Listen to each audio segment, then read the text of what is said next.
All right, I'm here with Miss Julie Mastrini once again. How are you doing, madam? I'm doing great. I love hearing my name pronounced correctly. So it's good to be with friends. Friend, Ah, singular. yes. Yeah. A friend. Well, there might be a couple of Yeah, me. I'll let you know. maybe If the some other if angels the others about. pop in, I'll warn you. Okay, good stuff. Good. So Yeah, thanks for having me. It's yeah, always fun. we were texting, what was it, like a week and a half, 2 weeks ago. We were just texting back and forth, and you sent me this blog that you had written, and I started reading on it. And I was like, well, that's interesting because it kind of has like it has like the tones of like something Father Seraphim Rose had written about in Orthodoxy and the Religion of the Future, which I think is where a lot of your pushback may come from. Honestly, Yeah, new I'm sure. Orthodox that read that book and then they see you talking about yoga, and they're like, "Oh my gosh, and they're immediately hitting you with holy water and the sign of the cross, trying to see if you melt." And so that was like my first thought is whenever you were talking about the pushback that you got. But then I had some other thoughts as I dove into the article a little bit. But talk about the article and what brought it up in your mind and why you think this is important to discuss. Because I don't think you're necessarily wrong. I actually think there's something here to talk about. Yeah, there's a lot of different interesting angles to this. So I wrote this article. I gave it sort of a spicy title, just, you got to do that so people click. But I said maybe Christians are too superstitious about yoga. And it was this piece where I'm talking about how, I wasn't always a Christian in my 20s. I was more New Age light, where I was engaging in a lot of like Hindu, Buddhist sort of psycho spiritual framework practices. And yoga is one of those things. And then after becoming a Christian, you hear a lot of things, you hear a lot of opinions. And one of those things is people saying that pretty much like everything from that world, including yoga, is demonic. And that when you do yoga, it means to yoke, and you're yoking yourself to demons, and that each pose is worshiping a demon and all of these things. And so I bought that as a new Christian a couple years ago and stopped doing yoga. And then, like, as time went on, and it was something that would like kick around in my head a lot, where I was like, well, for a while I bought it that it was bad. And I didn't want to be doing anything that would like pull me farther away from God. And I knew that a lot of things I had been engaged in, a lot of practices like weren't good and were opening up pathways for demonic influence. Like I fully believe that, and I believe that that's real and that the Mm. spiritual realm is real and you can engage in things that invite demons. So I, being scrupulous, got rid of yoga. But then over time, I was like, well, I'm really not like, part of it was I'm not finding a suitable substitute. My body doesn't like feel right like it used to. I can lift and run and do dance and these different things, but there's like no substitute for this type of stretching, like just this physical practice of these different stretching poses. Mm. And it wasn't that I missed any of the like, some yoga classes are super exercise focused. It's just like we're getting a workout. And then others, you find teachers who are real woo woo and spiritual, and they make you chant and like do different things. So I never really liked the more woo woo spiritual sort of practitioners of yoga. And I had some teachers like that, but like I had this one Asian lady in San Francisco who was just, she just kicked your butt. Like she was just intense and it was just a workout. So, and it was about like strengthening yourself and holding poses that would strengthen you. So I had had these different experiences of it, and some of them very clearly were not spiritual experiences. Mm. So I started to kind of like explore it again, and I would just like add a few poses to my like lifting. In between lifting, I would just like do a pose or whatever. And I started to like explore different, and I know there's a lot of like, and this is something I actually want to talk to you about. There's a lot of like converts who I find to be super, super, super like over scrupulous.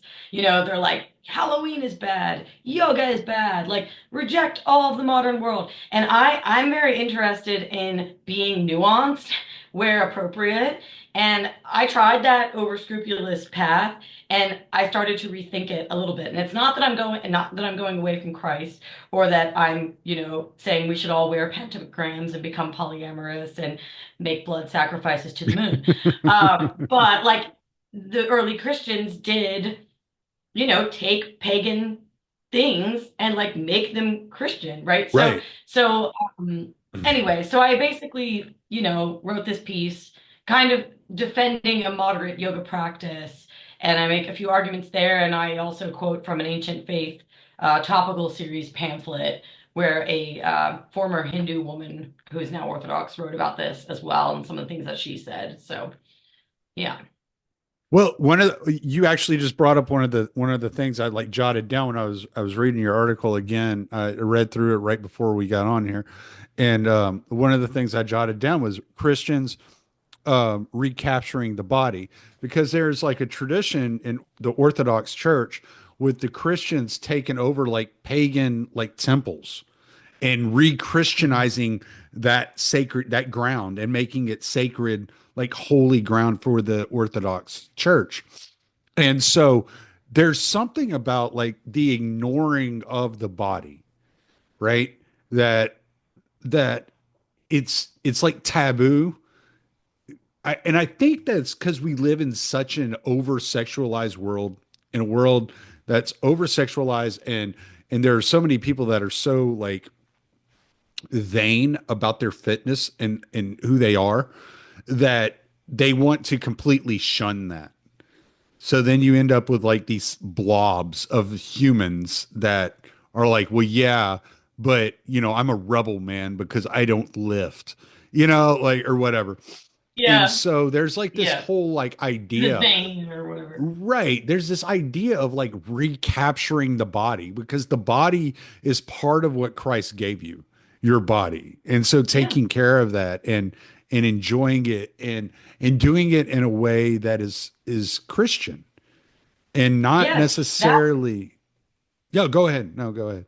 Yeah, no, that's exactly right. Like, I'm really interested in how do we take these things that are honestly like super popular right now. And if you come out swinging in the Western world, you're like, yoga's evil. What are people going to think of Christians? And I'm not saying we shouldn't call out evil where it exists, but in this particular instance, I'm just like, well, I don't know that it's really that if you're divorcing it from the Hindu, Buddhist, psycho-spiritual framework that is often tied to it, right? But I believe that, I can do yoga as a Christian without buying into this idea that often accompanies it, which is that the ultimate goal of my spiritual life should be to like merge with the undifferentiated oneness and achieve like pure self-aware consciousness, right? Like that's the goal of like the Hindu and the Buddhist. I don't share that. And I'm not using yoga as a pathway to that anymore. I'm using yoga as a pathway to stretch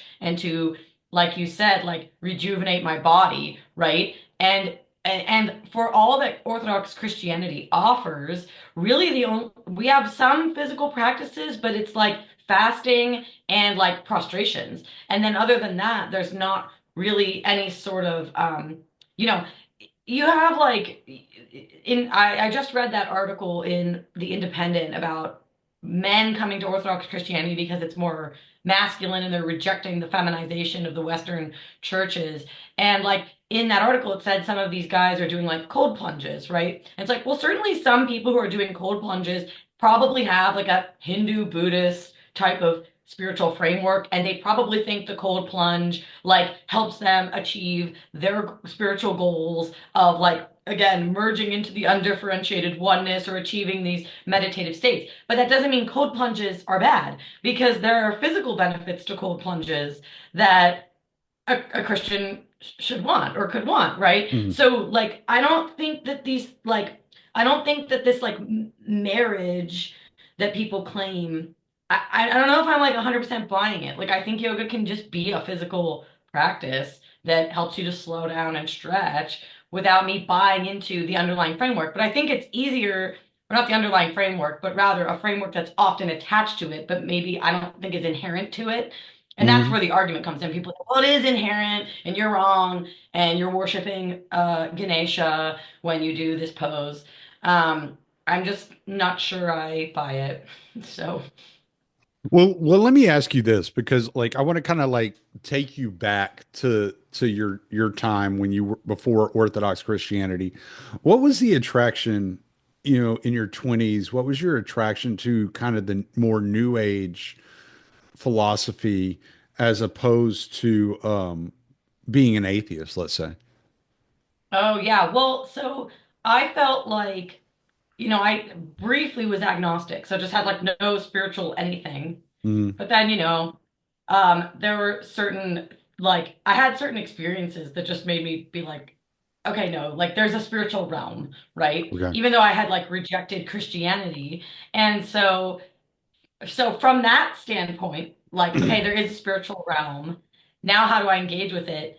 Christianity felt off limits because I had only been exposed to Western Christianity, which wasn't mystical, was not like ritualistic in the way that felt fulfilling. Like there are some rituals in the Catholic Church, but I just got it's vibes. Like the vibes were bad in the Catholic Church growing up. It Mm, was a weird place. I didn't like being there. I didn't get any fulfillment out of it. I didn't feel close to God. Something was off. Something was like not full and whole about it. So I couldn't go back there, couldn't go to Christianity. So the attraction of the New Age was that I could engage with spirituality in a way that was like culturally acceptable, that actually felt like it was spiritual, whereas the Catholic Church just felt like going through the motions. mm. So I think that's what draws a lot of people to it. They like inherently know that they have some like, hankering for spiritual contact, but they feel that Christianity is not something they can explore because it's so cringe in the West, and people know that. Like they feel it. Young people feel that. So it's just like innate desire to like connect with something at a different level, but a complete discomfort with the options that are offered us in the West.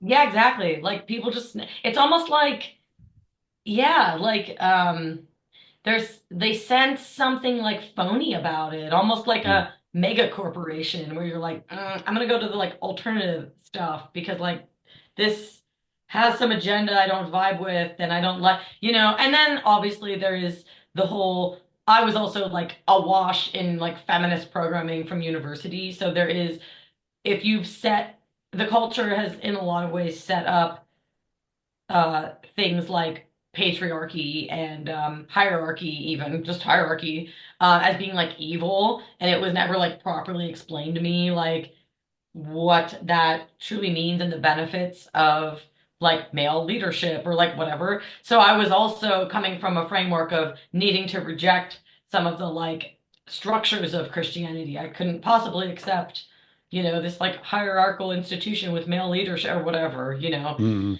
So there's a lot of different things. Yeah. So in the New Age movement, there isn't like a hierarchy. Y'all don't view things in a hierarchical way at all. I think that if you were to get into actual paganism, they have priestesses and things like that, and there might be hierarchy, but I wasn't in like organized paganism, for lack Right. of a better word. And so it was just kind of, people who were like doing psychedelics and like, on their journey and going to like meditation circles and retreats and like it's like that. It's not organized. It's not Mm. organized religion. It's like cafeteria spirituality where you just kind of pick and choose what you like and that's it. You don't have a leader, you don't have a guide. Although some people in California do get into circles where there is a leader or a guru and then they get into cults and then it gets bad. So, Oh, but okay. I never did Yeah. anything like that. Okay. Yeah. Yeah, I've heard of Yeah. those. All right. Yeah. Well, So, I explored one like ish. Not, I mean, it was a like an art church that I consider to be off. I don't know if I'd go so far as to say it's a cult, but like some people think it is. So I don't know. okay, so you made a point in your article where you're talking about like kind of the little shrine you have up. and it was before you had Hmm. the icons. So you had like the Buddha in the middle, and you had Christ off to the right. But something you didn't mention, which I thought it was weird that you didn't mention it. Maybe you didn't even notice it, but above the Buddha, dead center is a I think mirror. I was just, that's so funny. I didn't think about it or notice it. As you were speaking, I was like, the mirror. Yeah, totally. Yeah, because I'm looking at the photo. Yeah, Right. the mirror was the Right. center So thing. what's Yeah, the so it's center? like, The center isn't the Buddha, it's the mirror. It's me. it's actually the self. Yeah, Right. Right. And yeah, so the only thing that I took like a little bit of like caution with while reading is because when you're saying like, well, now I'm not thinking about these, or you were saying you were never into the chanting. Like that's fair. But you're like, well, I'm thinking about stretching my hamstrings and this, that, and the other. So you're still thinking about you. That would be my only concern.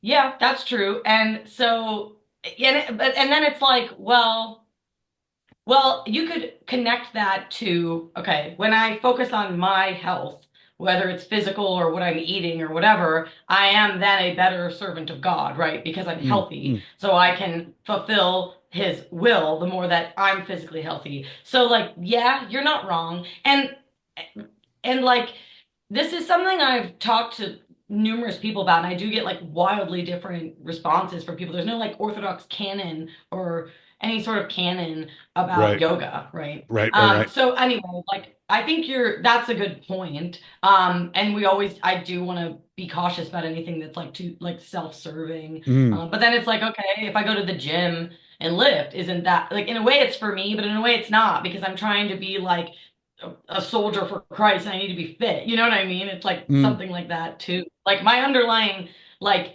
ethos in life and motivation is not to glorify myself anymore, right? Right. Yeah, no, it's just it can be you got to like draw a line between the servant and the vanity. It's kind of like this really fine line you have to walk. But and I don't have any issue with yoga because I did yoga the entire time I was in the military. I just didn't know I was doing yoga. We called it stretching. But Yeah. we were doing like downward dog and stuff like that. Like I didn't know. I didn't know it was Yeah. yoga, you know. Yeah, I did. I used to do in like gym class in elementary school, we do like the runner's lunge. And Mm, that's a yoga pose too. But so that's another thing that's interesting about this topic is it's like, well, where do we draw the line? Like when is right. it yoga versus stretching? And so you had mentioned I did talk to my bishop about this. I just brought it up to see what he would say. And he seemed to agree with me. He was like, well, yeah, just if you're not doing it for a spiritual thing, then it's fine. You're stretching. Like that's what he said. And again, you're gonna get a lot of different things. I'm sure Seraphim Rose would have been like, absolutely not, right? And some of my friends are like, absolutely not. And then I even have friends who are like, will not participate in Halloween, right? Mm, Because they're like, yeah, so it's demonic, this and that. And then I mentioned that briefly at the end of my article because I sort of see it as a similar thing where it's like, well, yeah, you can use it for like demonic purposes. Like I mentioned that one of my neighbors puts up like it's like a fake body bag hanging in their tree. I find that like very dark and I like don't like the more like horror aspects of Halloween. But there's also this very clearly there is a light and playful side of Halloween where it's right. like kids dressing up as sharks and like, and then families have fun with it. So to be like, oh, it's all bad, like I almost see it as a similar conversation to the yoga conversation where you've got this like spectrum in Christianity of hyper scrupulosity from some people, and then other people are like more lax. And where you draw the line, there's no canon, right? So we're like having to discern on our own, as with many things.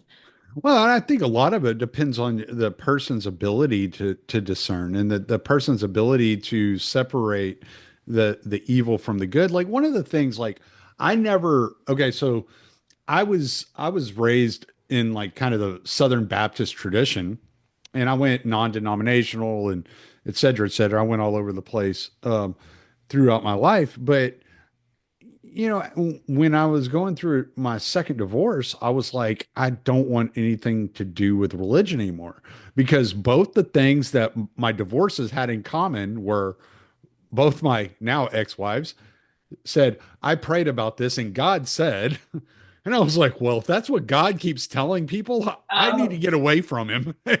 Like, cause he's got it out for oh, me, wow.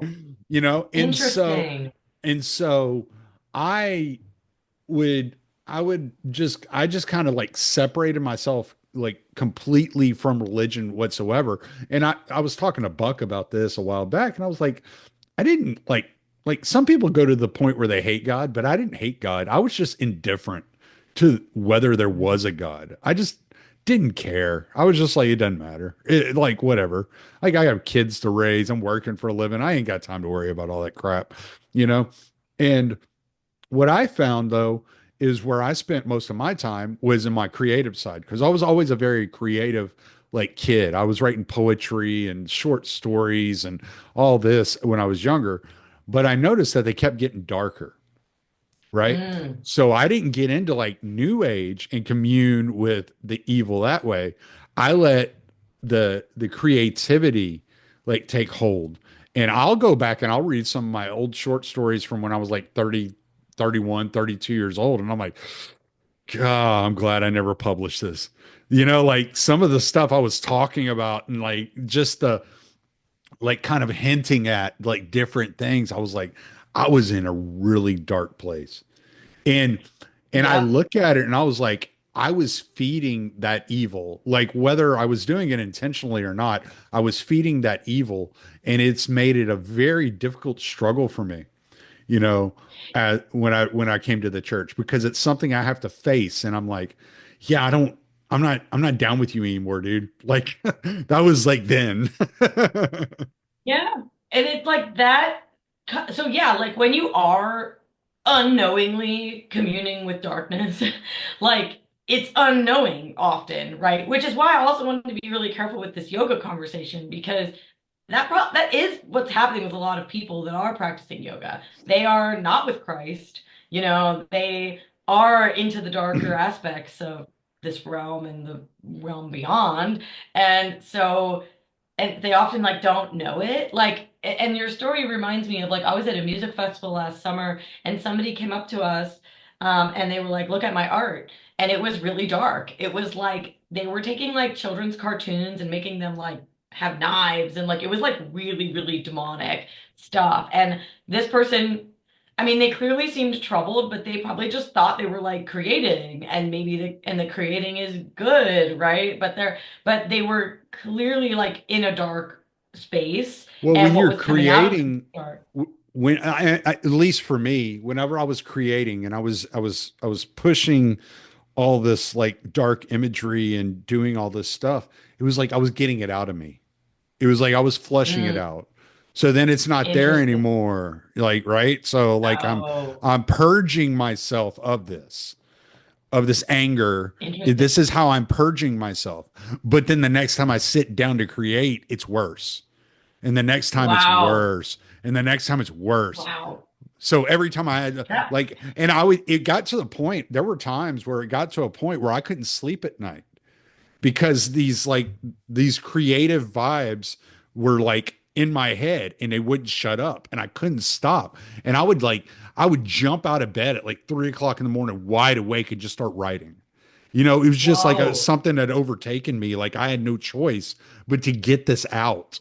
And it was just wild because like now that I look back at it, I was like, oh, I wasn't purging it. I was feeding it. Interesting. Yeah. So at the time you felt like you were getting it out, but it was actually like a cycle of you feeding it and then creating Right. more darkness. Right. Yeah. Yeah. Yeah. It's interesting. And it's like, that's the thing is like I was stuck in cycles like that too, like where I was just really engaged in some dark stuff that I like had in my warped mind thought was good, that I was because my values were off. Instead of pursuing God, I was pursuing freedom. Like that was my highest good, right? So what will you do to be more and more free? And that can get like really dark and weird and twisted, where you're like, letting go of boundaries that should be in place. So, yeah, like it's interesting what we definitely can convince ourselves that what we're doing is good, or even not even give much thought to it, but we're like following those urges and whatnot, following something other than God. Um, and then what comes out, since we're not with God, is often like dark and demonic, right? Mm. So, Yeah, and so the whole point is like you have to be careful when you're engaging in anything. And so like the fact that you went and talked to your bishop, I mean, that was probably the smartest thing to do, right? Like, because one of the things that I have made sure, I mean, I was kind of, I'd kind of given up on writing. Not that I'd given up on writing, I wouldn't say. I had stopped writing intentionally because it had become like it was more like a leech at like towards the end than it was like any assistance to my well-being. Whereas when I first started writing, it was a way to release, like kind of like to get in touch with like what I was feeling.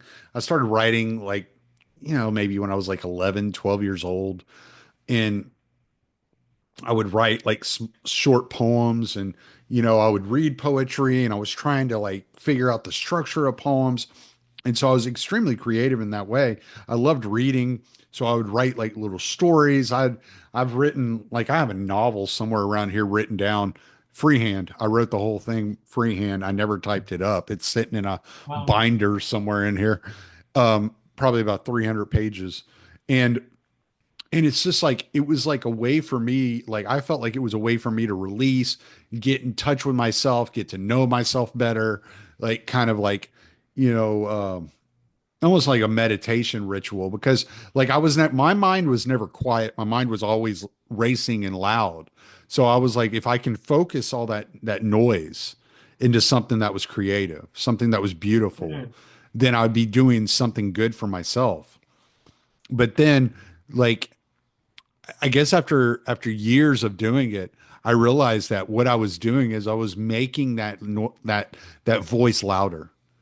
It was like I was Interesting. tuned. It was like I tuned the radio to such a degree that that's all I heard anymore. Mm.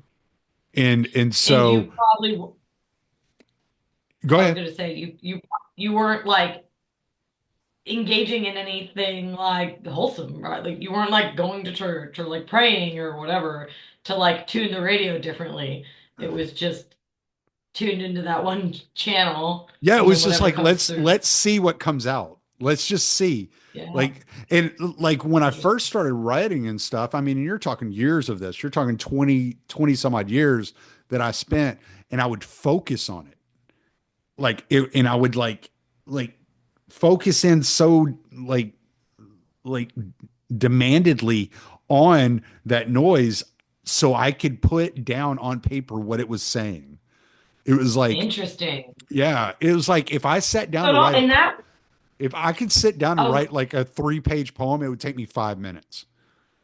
Like I could just so it put the almost words out. like it's almost like, what do you think about this? Like that it wasn't you, but you were like channeling Exactly. something. Yeah, it was like a frequency. Yeah. Yeah. Yeah. And I think that's 100%. That is absolutely what happens with a lot of art is you're like tuning into something that you're then channeling into like existence on this realm. And then so then the question is like how discerning are you about what you're tapping into, Exactly. right? And yeah, that's exactly right. Yeah. And this is And why I brought I up see to it you, all I'd the be time. interested. This is why I brought up to you, I'd be interested if like somebody were to experiment and do the yoga poses while saying the Jesus prayer and just see Yeah. if you can keep the Yeah. pose. Like, Yeah. obviously, you know, there would be something Yeah. I know there. that there are people that like advocate for prayer while you're doing yoga. And there was like some Protestant woman that like developed, I don't remember what it was called. It's like actually like she's specific. She's like, do this pose and say this prayer, blah, blah, blah. So there have been these like efforts to like Christianize yoga more explicitly. Mm, The woman that wrote the like ancient faith pamphlet that I quoted in my piece doesn't seem to like endorse that. She thinks it can, I think what did she say that it can be like distracting or something. But if it's just a gentle form of exercise, that it's fine. I think one of the things I'll say about this is that two things. One, I should preface, maybe have prefaced previously with I could be totally wrong. I'm open to being wrong. A lot of writing is just like thinking. And so I'm open to being wrong. Maybe in like a few years, I will like eat crow and be like, I was totally wrong, whatever. I feel like I've thought about this for enough years that I felt confident like putting my current perspective out there. But again, I could be totally wrong. Um, but it's a conversation I think that's like very worth having.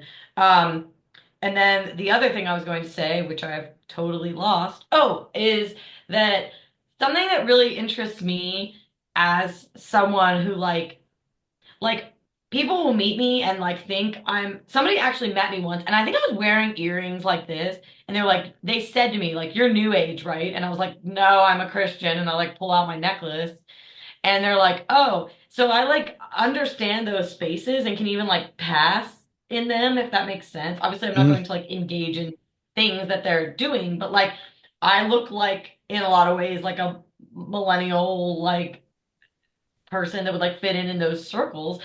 So in doing yoga, like there is this like thing that I've thought about where it's like if I go into those spaces and I can like connect with somebody about yoga, maybe they haven't had a friend that's a Christian recently, right? And then I can be like a positive influence in that way because I'm not going to like hide that I'm a Christian, right? But if they meet me or my friends and we like and I meet them in a yoga class and I make a friend, right? And then I can like introduce them. This happened recently, actually. I was at a party and a lot of people there were not Christians, but we like the same music. You know, it's the cultural aspects that we like really connect on. Mm. Also there was like fire dancers there, you know, and this is not like this subculture that I enjoy is not really it's not brimming with Christians, right? But I like this stuff. And I've thought about it, and I don't think that like fire dancing is evil or like EDM music is evil. Certainly, maybe there's some of it is, but like, you know. So, Oh, my but I met wife somebody likes there. EDM music. I know it's evil. Well, I think your wife has good taste. Well, it depends. I'm particular, but anyway, I met a VNV woman. Nation is her favorite. What is it? I don't even know what that is. I don't think VNV Nation. so. Some yeah, Maybe she'll some have to Brit send me something. yeah, some British guy that I don't know. That's funny. He has I've a been very listening to. She monotone likes Bob voice. Moses. Yeah, we've been listening to that a lot. But anyway, that's a whole conversation. But I met a woman at one of these events and like she was like, you know, into the same music and culture that I'm into, but clearly was like seeking a spiritual path and was open to like when we she had never heard of Orthodox Christianity and when my friends and I described it to her, she was like very interested and she said she would go to a church with us, right? So like there are people in these circles that I want to connect with and I want to bring them to Orthodox Christianity, take them to church, you know? Like I think it has what a lot of them are seeking that they just don't know it's available, which is exactly what was the case with me, right? Right. Yeah, no, and that's fair. And like I told you before, I like at the beginning, I don't really have like a really strong opinion one way or the other. Number one, because like, what is my opinion? Like, I don't care. It's like I think Well, intention. I think intention has a lot more to do with the way that things like that you operate. And yeah, the ultimate goal is like we're out there seeking a relationship with Christ to the best of our abilities, and we're trying to do the best we can. And you know, that comes in all sorts of forms for all sorts of people. It's like my relationship with you is not the exact same as your sister's relationship with you. It's like yeah, the yeah. relationships happen in all different ways. So who am I to like judge and say that you're doing things wrong? Especially when I know that I have so many of my own flaws that I got to work out. I certainly ain't got time to be thinking about yours. Well, yeah, and I mean, see, one of the things that I think I got like kind of caught up in, because I agree with you, and I think that what you just said is very humble, and something that I saw a lot when I was like coming into Christianity, especially like Orthodox Christianity, and being on, Twitter and like being like exposed to a lot of like very like honestly relative to the mainstream culture, very dissident beliefs, but I was running into a lot of like stuff I still had to wade through and discern. And it was stuff that was very rigid. It was people that were like, and that it goes in many realms. They touch many realms, right? It can be like the trad people that are like women shouldn't work and should just have 10 babies and blah blah blah. Okay, there's that. And then there's like Halloween is evil. Don't do any of it. Blah blah blah. Like there's like this like rigidity that I see, especially from like converts and new Christians, and like I'm not like judging them or even saying that they're like bad and wrong. I just have observed this like scrupulosity. I don't even know if I'm saying that word right, but they're very scrupulous, You're and very close. and yeah, scrupulous. I don't know. Correct me. I'm terrible You at got it. pronouncing No, words. you So got it. You got scrupulous down. okay. It's scrupulosity. I'm with you. It's like one of those tricky ones that I may be saying it wrong. Whatever. People know what I mean. But I like I've always pronounced words wrong because I read and I don't like listen.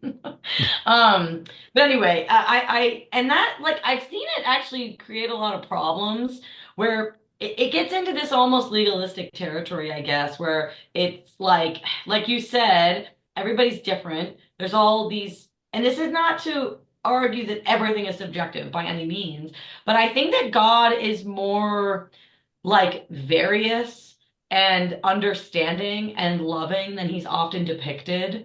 Like, for example, somebody recently told me they were like, oh, you need to watch how you cross yourself and you need to come down to your stomach when you cross yourself instead of go to your chest, because if you go to your chest, you're making an upside down cross. And I was like, well, okay, but like, I really don't think God is going to be like, you did the cross wrong, and now you're going to have, you know what I mean? Like, that whole idea of God just being like that, I don't think is God. So, like, I appreciated what they were saying. I was like, okay, to consider, cool. But I was like, I don't think that, like, God is going to, like, be mad and smite us if we're not, like, perfect on every little thing, if that makes sense, you know? I I'm funny. I'm weird about that because whenever I was because coming from a Southern Baptist background, we never crossed ourselves. So I didn't start Mm. crossing myself until 2022. So I actually watched Wow. videos on how to do it. Like Oh, because I wow. was like, I Okay, want to so what get did this they say? right. And then Yeah. but one of the things that I heard and that I found like really like helpful for me was if you do it like with intent, like slowly, and you come down to like your belly button or your waistline or whatever, what you're actually doing is you're giving your mind time, your mind time to focus on God. And so Oh, I like that. I do that intentionally, but just because it gives me time to focus on the purpose. Yeah. But I I've like that. seen I'll go to I mean I go to a Antiochian church. A lot of these people were like raised in Lebanon and Syria and grew up, Orthodox Christian. And I see so many different ways of crossing, yourself. I see some people that don't even come up to the head. It's like the chin to the chest Yeah. and across. Like, Like, yeah. yeah, I see Yeah. all kinds of ways of like crossing yourself. And I'm like, okay, well, these people are culturally Orthodox. They've been in this their entire lives. I'm not going to sit there and go, hey, mister, you've been doing this for Yeah. 65 years. You're doing it wrong. Yeah. And I don't think God would be like that either. Like, and I like your reason for going to the belly button, right? Because I had that thought too, where it's kind of like it's slower that way. It's almost more like reverent. So it's cool. Like, so when my friend said that, I was like, I started to think about it, maybe I'll change the way I do it because having been Catholic, we cross ourselves the other way, Right. and I'm used to that. So like whatever, like it's evolution. But I think that something that can really turn people off from Christianity is if they feel like like it's so rigid that they can never be right and that they need to be perfect and that there's these rules and and like that kind of thing. So I'm very interested in like obviously there are things we do not want to stray from that we're firm on, right? But then there's all these like little nuances and things that I think can give people anxiety because they want to be right. And I understand wanting to be right and that it's important to think about what's right and wrong. But I sometimes think that some of the world can maybe like unclench a bit because Mm. God is not looking at us that way, if that makes sense. Right. And I could be Have you wrong. read that have you read that book Thinking Orthodox? No, I haven't. It's Dr. Jeannie Const I can never pronounce her last name. Constantinou or I don't know how to say Yeah. her last name. She's Greek. I probably won't Uh, either. Okay. but it's she's like a PhD in biblical studies and all this stuff. And she wrote this book like because she grew up Orthodox, because she's Greek Orthodox. And she wrote this book thinking Orthodox because of all the converts coming over. And she's like, yeah, like this whole like legalism and all that, that's very Western. That's not the way that Orthodox Yeah, think about things. Like that's not the way we look at right. it. When we're talking about fasting, it's like that's about the purpose of why you're fasting, which is to create discipline in order to conquer your passions. Has nothing to do with following a fasting rule. It has to do with Yeah. conquering your body so that you're not worried about like being subjugated by your passions. And it's like, oh yeah, that makes sense. Yeah, I should read that because I've had to wade through these waters, because there's just so many like there's converts that are really intense, and then Well, and you there's grew up Catholic, so like legalism is like pounded into you. yeah, and then it pushes you away, right? So I'm kind of Hmm. on alert for it in Orthodoxy, and I don't see any of this in real life. Some of what I'm describing, a lot of it's like people I connect with online and things like that. My church, it's a Carpatho-Russian diocese, and it's not. I actually wish there was some things we were a little more scrupulous on, like our churches have pews. We do like sitting and standing, and I wish we just stood, like things like that. Um, but it's interesting. Just like I got into like a debate, one topic of debate. I hate that this is a thing that I've dealt with online and actually in person as well, is like how women should dress at church, right? And like a dress that I think is fine, somebody else thinks is not fine, and like stuff like that Hmm. that gets really weird and like personal and I've heard so many different takes on it. Like um I I've talked to my priest about it and he's like, somebody could come up to me naked to get communion. I wouldn't even notice because I'm in the kingdom of heaven. It doesn't matter. Like he's just very like not about that, right? Which is like kind of an extreme way to put it, but I, but that's I what he said. I was Yeah. listening But then to other people are strict. oh, I can't remember his name. He's the bishop that's up there at like Saint Herman of Alaska. Um Mm. I can't remember his name. I can see his face, but I just cannot remember his name off the top of my head. I remember him. He was talking, um, doing a catechumenate class, and somebody brought up the fact that the children were loud during the liturgy. And Mm. he said, and he made a comment. He said, if you can't focus on the liturgy because of the children, that isn't a problem with the children. That's a problem with you. And that's kind Yeah. of the And way like, I look at that. If somebody's like complaining about yeah. way people dress, it's like that's not a problem with that person. That's a problem with you. Well, right. And people are at different stages in their like development, so to speak, of Christianity. Like Peter Kreeft, I think I'm saying his name wrong. He's a Catholic philosophy professor, but he says like we're all spiritual infants, like all of us, right? So, and we're all learning and all this. So, like, if somebody comes to church and they're dressed like in a way that I wouldn't dress, or like maybe I would think it's inappropriate or whatever, like I'm not gonna sit there and like judge them or be distracted by them because they're at it. I don't know where they're at in their like relationship with God and their like journey to the church and like all of these things. And But maybe they'll come back and when have we ever be dressed different. when were we ever told that that was our job? Right? Yeah, Like right. if I'm looking around the church and I'm looking at somebody that's, like I don't know, wearing short shorts or whatever, or if Sandals.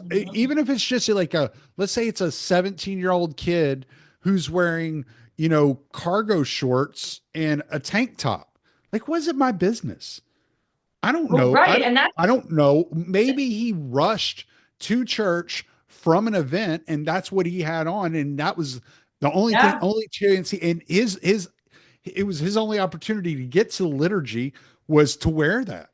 Okay. Well, my That's thing not my is like, problem. my thing is, I'm very much like, at least they're there. At least they're Right. at church because, and that's where I fall more on it, where I'm just like, they're at church. Do you know where you are? You're in the Western world, which is so secularized, and people aren't going to church. And this person's at church. Let's not worry about like how they're dressed, right? Right. But I was at an Orthodox church recently, and a woman came in, and she was wearing blue jeans, and she was with her, I don't know, boyfriend, husband, fiance, whatever, woman and a Mhm. man. She was wearing a sweater and blue jeans, and an old lady went up to her, gave her something, and made her wrap it around her waist to like cover herself. And I was like, okay, when I'm an old lady in the church, I'm just not gonna do that because I'm sure that woman felt judged and like she was in a and like she shouldn't be. I just felt like I felt for the woman who was being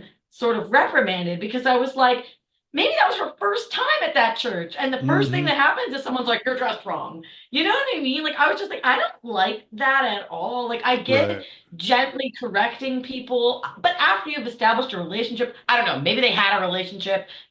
I don't know. I kind of doubt it because she had like welcomed her, like, oh, welcome. Like, she was new. The old woman knew this young woman was a newcomer. But I really didn't like that this older woman did this. And I was just like, you risk turning her off of coming back. Like, you need to be careful. And I'm not arguing that people should be inappropriate in how they dress at church. I'm just saying, like, it's not the thing I'm worried about right now in this like extremely secular world where we have so many problems all tied up in the issue of people not following God that like that's not going to be the thing that I'm like worried about. Right, you right, know? right. Well, and it's also if your mind's going to like if you're in liturgy and your mind is wandering around going, well, this person looks like this and this person, you probably ought to stop and think of all the crap you did all week long and maybe go confess. Yeah. Yeah.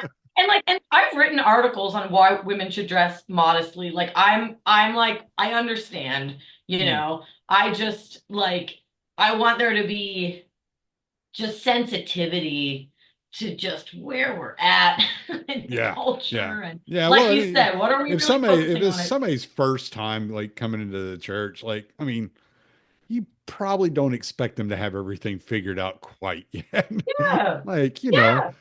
and I don't know. to me, it's strange if I see somebody who's at my church for the first time and and it's a lady and she's wearing a head covering already and it's her first time there. I'm like, I wonder if she came from another church or has she been indoctrinated online and now like is like the priest guy Maybe has she all has. this work to do, to try to Yeah. like bring her into the community, you know?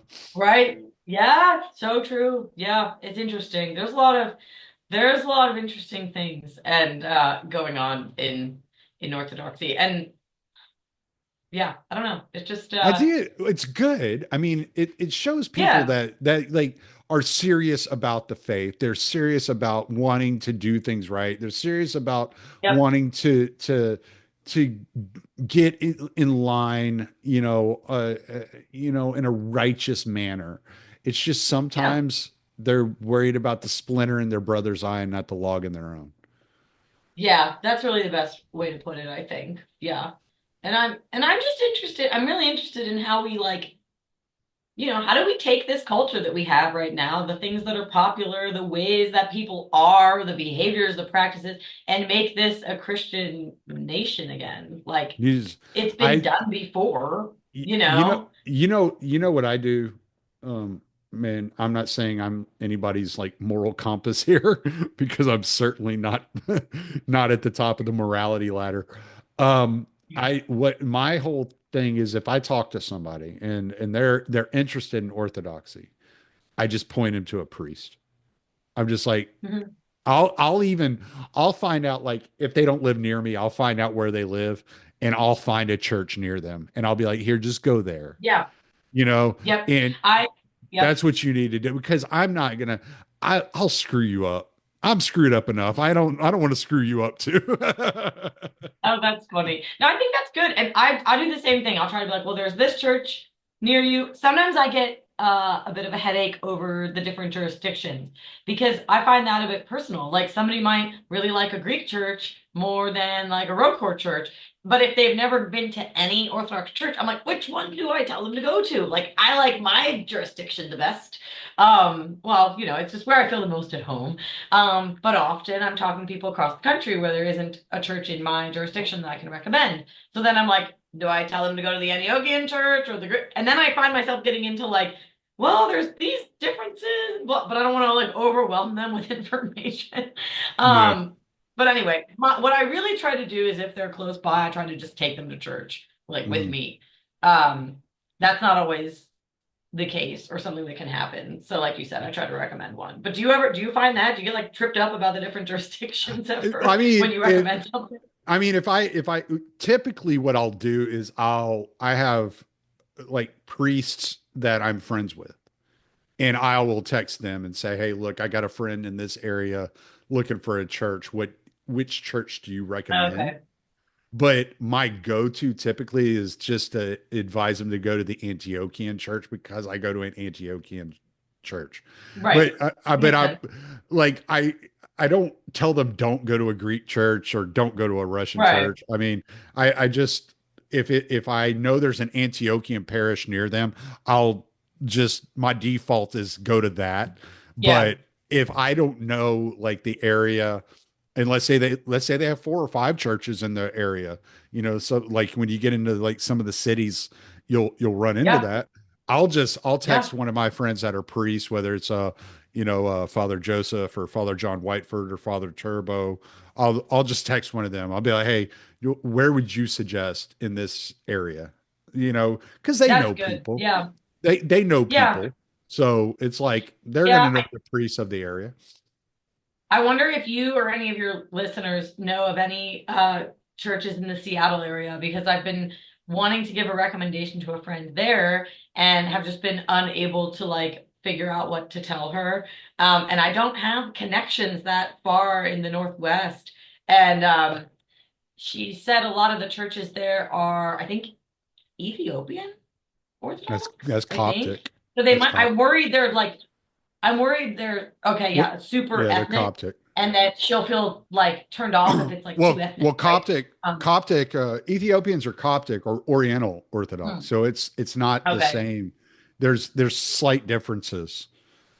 okay, It's because yeah. See, I like just didn't know which. my Oh, I just got like in September I went to Namibia with my father-in-law because that's where he's from, and I was looking for Orthodox church in Namibia because I was like, oh, it'd be great to visit an Orthodox church in Namibia. That'd be cool. And they only had Coptic Orthodox churches. They didn't have interesting. Eastern Orthodox. Did you go to one or? No, I did. I didn't. We didn't even have a Okay, chance. Yeah, yeah, I was actually yeah.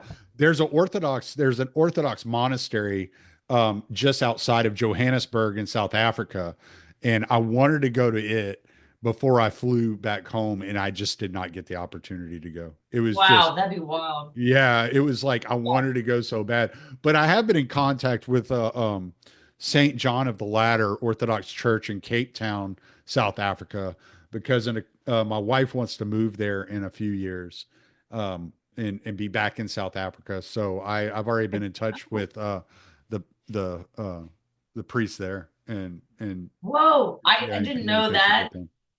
She's from South Africa, Yeah, she's from and Pretoria, South Africa. Yeah, oh wow, yeah. and then oh, it's fascinating. I'm very fascinated by Orthodoxy abroad. My friend is currently in Argentina and he went to the oldest Russian Orthodox church outside of Russia, I think. Don't quote me on that, but I think that's what he said, and it's in Argentina. Mm. Um, You I sure think it that's what he wasn't said. German? And Just kidding.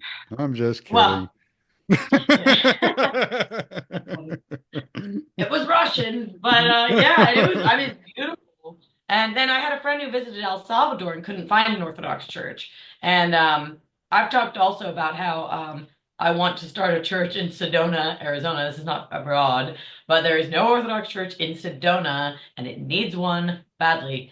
There's Protestant churches and Catholic, this really stunning Catholic church built into the rock.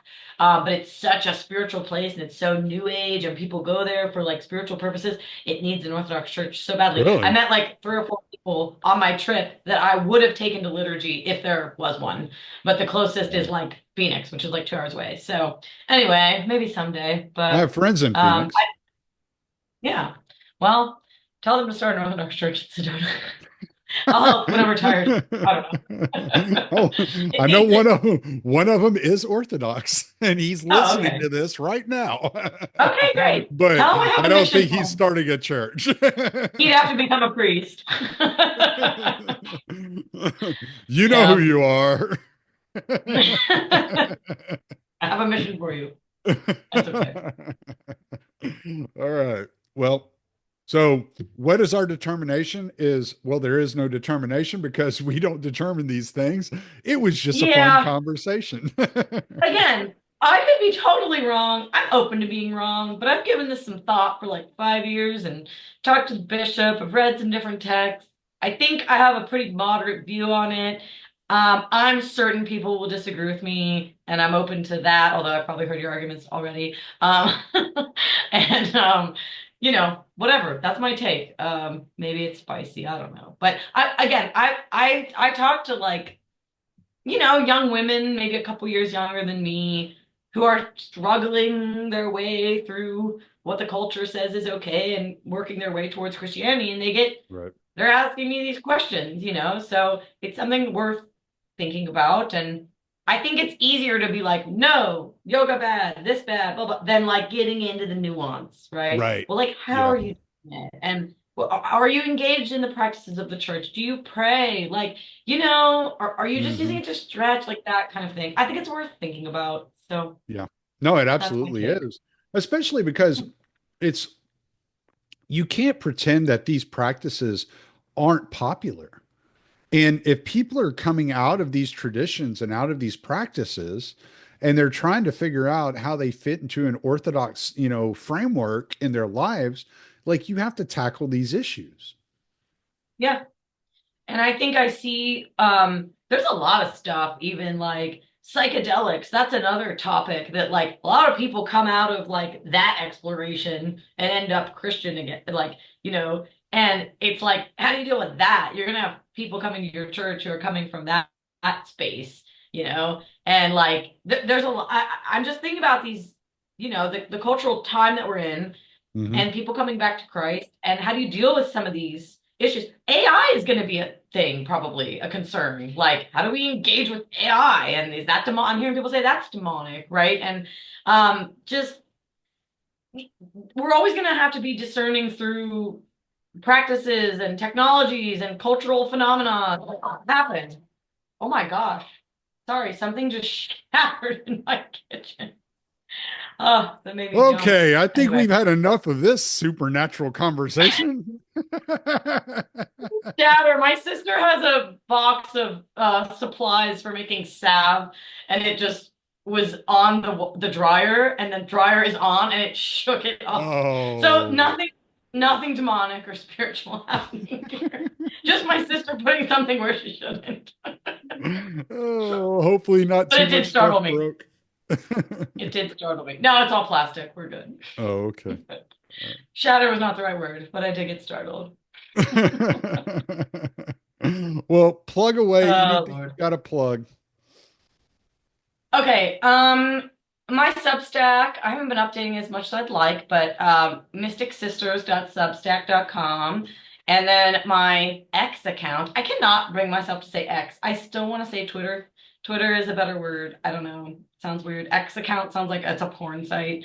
Um, my Twitter account is Julie Wrights. So you can find me there too, where I'll be petitioning for a rebrand, but it's not going to happen. At least it's not your triple X account. Like it's just your X account. Like Just one. Thanks, Elon. Ugh. I'll get an old lady wrap a skirt around you. Everything will be fine. Oh, Uh, love when it's awful. all right, I'm gonna All stop right. the Thanks, recording. Sean.